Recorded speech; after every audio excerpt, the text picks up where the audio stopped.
Welcome to today's job and exam news.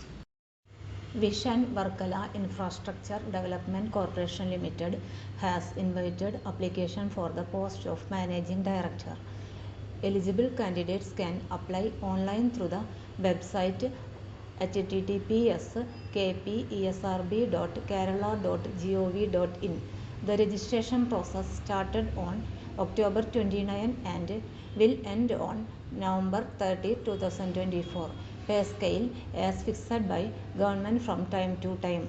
Applicants should attain the age of 45 years and should not cross 62 years as on the date of notification of the vacancy for the post.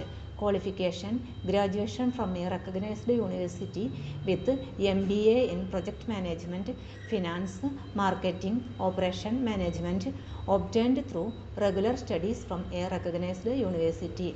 Get more details from official website of Vision Varkala Infrastructure Development Corporation Limited.